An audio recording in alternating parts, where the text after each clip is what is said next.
Hello dear student, Chanakya प्रतियोगिता academy के online channel में आपका स्वागत है। जिस तरीके से हम करते आ रहे थे यूपीपी प्रैक्टिस क्वेश्चन, उसी सीरीज में हमने आज भी कुछ क्वेश्चन लिए हैं जो आप लोगों के लिए महत्वपूर्ण होंगे। इस तरीके का क्वेश्चन कभी कभी एग्जाम में आ जाता है बच्चों। ये देखते हैं हम पहला क्वेश्चन, आकृति गिनने वाला। इसमें हमें क्या गिनने हैं? वर्ग। तो देखो कभी कभी इसमें आते हैं वर्ग गिनने के लिए, कभी कभी त्रिभुज, कभी कभी आयत। तो इसे गिनने का क्या तरीका होता है? अगर हम इसमें एक एक करके गिनते हैं तो हमें क्या दिक्कत होती है? अगर त्रिभुज है या वर्ग है या आयत है, तो अगर एक एक करके गिनते हैं तो उसमें टाइम बहुत लगता है। बिना ट्रिक के अगर गिनते हैं तो टाइम बहुत लगता है। और टाइम लगने के बावजूद भी एक दो त्रिभुज या एक दो वर्ग, जो भी आकृति आपकी आती है, वो हमसे छूट जाती है। ठीक है, तो हम इसमें ज्यादा से ज्यादा क्या यूज करते हैं? ट्रिक। जैसे वर्ग को गिनने की मैंने ट्रिक आपको कई बार बता रखी है कि यदि रो और कॉलम बराबर हो। देखो पहली चीज तो ये है, आपको ये पता होना चाहिए स्क्वायर होता क्या है। स्क्वायर वो होता है जिसकी चारों लाइनें बराबर हो इस तरीके से। तो अब यहां पर क्या है? एक वर्ग है, लेकिन अगर मैं इसमें से एक लाइन ऐसे खींच दूं और एक लाइन ऐसे खींच दूं तो कितने वर्ग हो जाते हैं बच्चों? 5 वर्ग हो जाते हैं। कैसे वर्ग हो जाते हैं? 5, 1 2 3 4, एक बड़ा वाला, कितने हो गए? 5 वर्ग। अब देखो अगर हम इसमें कॉलम और रो गिने, 1 2, कॉलम कितने हैं? 2, और रो भी कितनी है? 2। तो जब रो और कॉलम बराबर हो बच्चों, रो और कॉलम क्या हो? बिल्कुल बराबर हो, तो आपको क्या करना है ऐसी स्थिति में? एक साइड का स्क्वायर कर देना है। एक का स्क्वायर 1, दो का स्क्वायर 4, एक और 4 कितना? 5। एक और 4 कितने वर्ग होंगे बच्चों? 5। लेकिन अगर मान लो ऐसी स्थिति आ जाए कि रो और कॉलम बराबर ना हो, रो और कॉलम बराबर ना हो, तो आपको क्या करना होता है? ऐसी कंडीशन में बच्चों बाहर वाला जो होता है वो वर्ग नहीं होता है। कैसे गिनते हैं इसको? जैसे 1 2, इधर भी नंबर डाल दिया, इधर 1 2 3। तो देखो इसमें ऐसी स्थिति में क्या करना होता है? इधर वाला जो है और इधर वाला जो है, इन दोनों की मल्टीप्लाई करते हैं। 3 दूनी 6, इन दोनों की मल्टीप्लाई कर दी, 3 दूनी 6। फिर एक एक कम करते जाते हैं जब तक गुणा में एक ना आ जाए। चाहे इधर की साइड आए गुणा में, चाहे उधर की साइड, लेकिन एक आना चाहिए। यानी 3 में से एक कम कर दो भाई, 2 गुणा 1। अब गुणा में एक आ गया, चाहे इधर आए चाहे इधर, बस वहीं तक जाते हैं। 2 1 2, तो 6 और 2 8। कितने वर्ग होंगे इसमें? 8। 1 2 3 4 5 6, और एक यहां से यहां तक 7, और एक यहां से यहां तक 8। ठीक है, अब हम क्वेश्चन की बात कर लेते हैं। जैसे ये है, तो देखो 1 2 3, 1 2 3, कॉलम भी कितने हैं बच्चों? 3, और रो भी कितनी है? 3। अब रो और कॉलम बराबर हो तो मैंने बताया, एक का स्क्वायर 1, दो का स्क्वायर 4, तीन का स्क्वायर 9। 9 4 13, और एक कितना? 14। कितने वर्ग हो गए इसमें बच्चों? 14 वर्ग हो गए। लेकिन अब इसमें कुछ डिजाइन अलग से भी दे रखा है, ये वाला, तो इसके अलग से गिन लोगे। देखो 14 हो गए ये।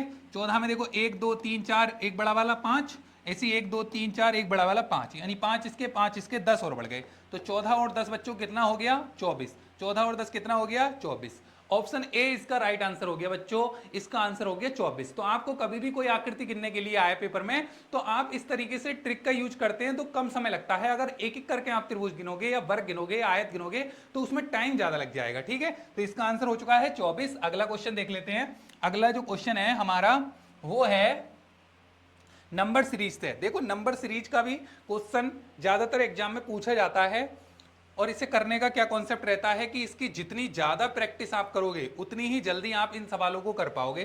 ठीक है, जितनी ज्यादा प्रैक्टिस आप इसमें करते हो उतनी ही जल्दी क्वेश्चन को कर पाओगे नंबरों से, जितना प्लस माइनस गुणा भाग आपकी तेजी से चलती है। ठीक है, तो देखो कैसे करते हैं। जैसे 9 31 97 295 2671।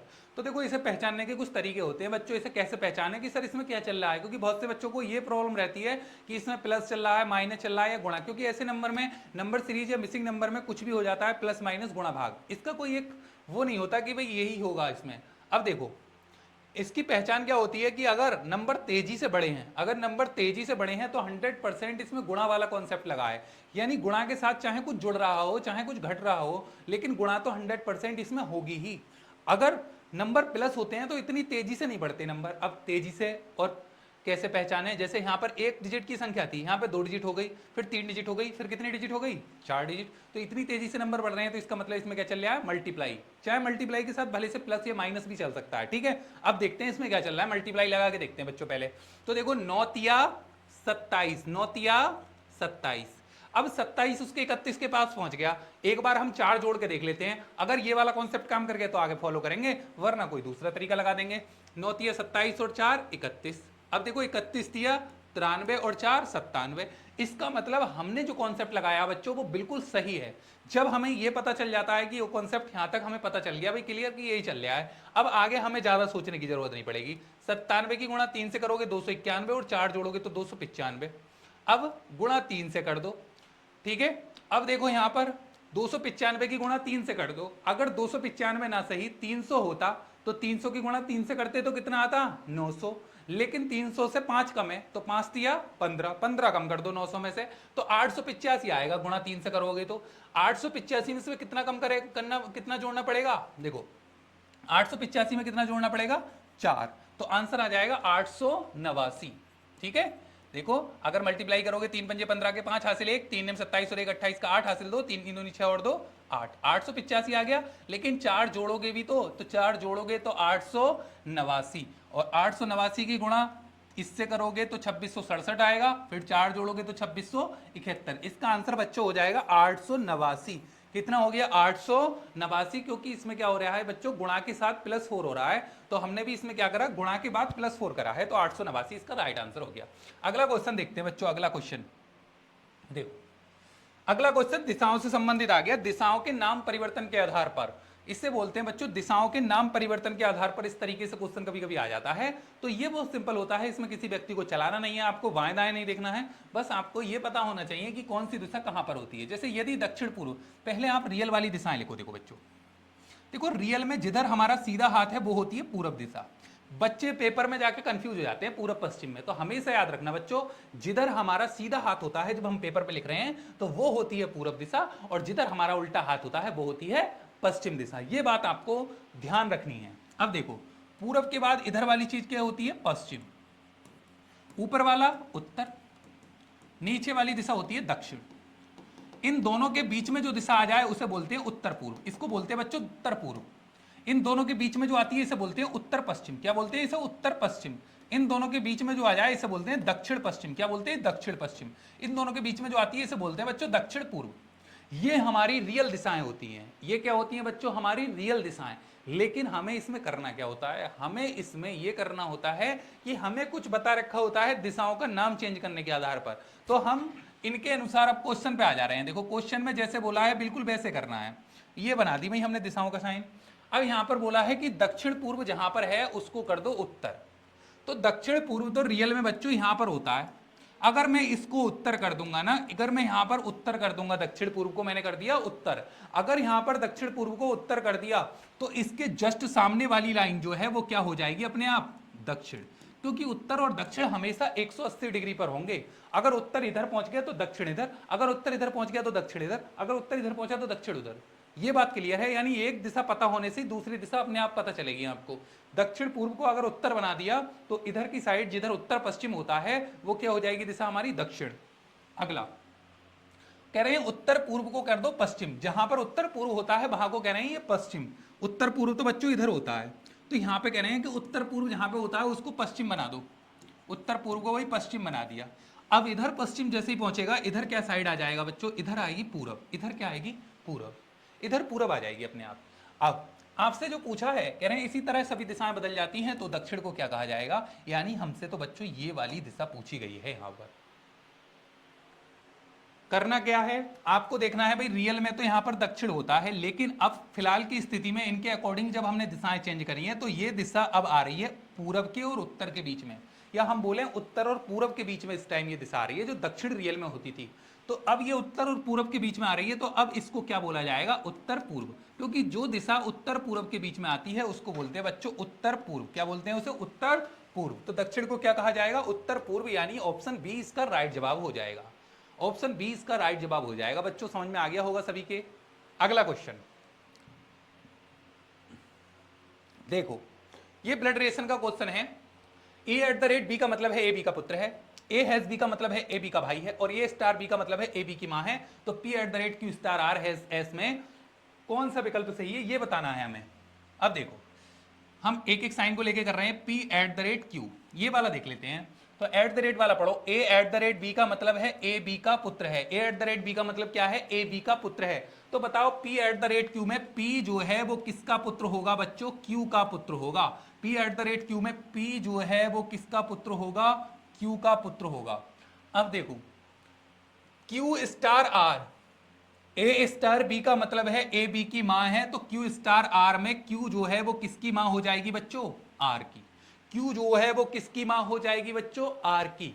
आगे बढ़ो, R has S, R has S.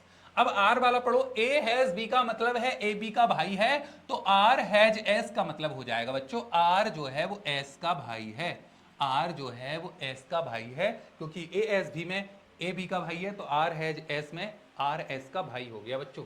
ठीक है, और क्यू स्टार आर में भी यही था, ए स्टार बी का मतलब क्या था, ए बी की माँ है, तो क्यू आर की क्या हो गई थी, माँ। ठीक है, और P at the rate Q में देखो, ए एट द रेट बी का मतलब था ए बी का पुत्र है, तो पी क्यू का पुत्र। अब देखो पूरी कहानी हो गई खत्म। इसके बाद पूछा है क्या अर्थ है, पी एस का भाई है, बताओ पी एस का भाई है, बिल्कुल सही बात है। आगे पढ़ो, पी एस की बहन है, गलत, पी तो लड़का है, पी एस का पिता है, नहीं, पी एस का पुत्र है, नहीं, तो पी एस का कौन है, भाई, यानी ऑप्शन ए इसका राइट आंसर हो जाएगा। पी एस का कौन है, हमें यहां से पता चल रहा है कि एस का ये भी भाई है, ये भी भाई है, यानी पी एस का कौन है, भाई। क्लियर बात, इस तरीके से क्वेश्चन को करते हैं। ठीक है, एक एक साइन को लेकर चेक करते हैं। देखो ये कागज मोड़ने वाला सवाल भी आ ही रहा है आपकी हर एक सेट में ज्यादातर। देखो जो भी सेट में करा रहा हूं अब तक, इसमें एक दो क्वेश्चन में ऐसे ले लेता हूं। ठीक है, जो भी प्रैक्टिस सीट मैंने अभी तक कराई है उनमें एक एक क्वेश्चन ऐसा कागज मोड़ने वाला लगभग आ रहा है। ठीक है, अब देखो जैसे अगर हम इसे मोड़ें तो ये किधर की साइड मुड़ा हुआ है, ऊपर की साइड, तो अगर हम इसे मोड़ेंगे तो ये बिंदु जो है बच्चों ये इस गोले के अंदर पहुंच जाएगा, और ये त्रिभुज तो त्रिभुज के ऊपर ही रख जाएगा इस तरीके से। तो त्रिभुज दो दिखाई नहीं देंगे, त्रिभुज तो एक ही दिखाई देगा, क्योंकि अगर हम इसे उल्टा करेंगे ये इसके ऊपर आ जाएगा, है ना। ठीक है, अब यहां पर देखो, अब हम इसमें क्या करेंगे, इसको अगर इसमें चला गया और ये, तो कौन सा हो जाएगा बच्चों, ये हमारा हो जाएगा ऑप्शन बी, क्योंकि ये तो इसके अंदर चला जाएगा बच्चों और ये इसके अंदर आ जाएगा, ये इसके ऊपर रख जाएगा, यानी ये ऐसे ट्राइंगल हो जाएगा इसके ऊपर। ठीक है, तो ऑप्शन बी इसका राइट आंसर हो जाएगा। समझ गए ना, ये तो बहुत कॉमन सेंस की बात है कि अगर इसे मोड़ाएंगे तो इस तरीके से। ठीक है, नेक्स्ट क्वेश्चन,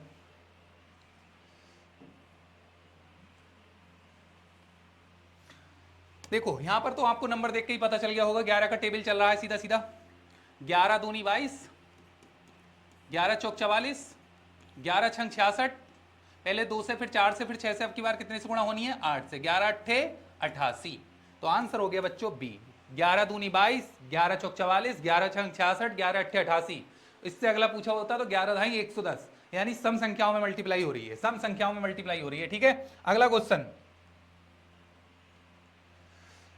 निम्नलिखित अक्षर श्रृंखला में लुप्त अक्षर की पहचान कीजिए। लुप्त अक्षर, तो देखो यहां पर 11, ये 15, ये 19, तो कितना जुड़ा भाई, 4 जुड़ा, यहां पर भी कितना जुड़ा, 4 जुड़ा, यहां पर भी कितना जुड़ा, 4 जुड़ा, 19 और 4 23, 23 पर क्या आ जाएगा बच्चों, डब्लू।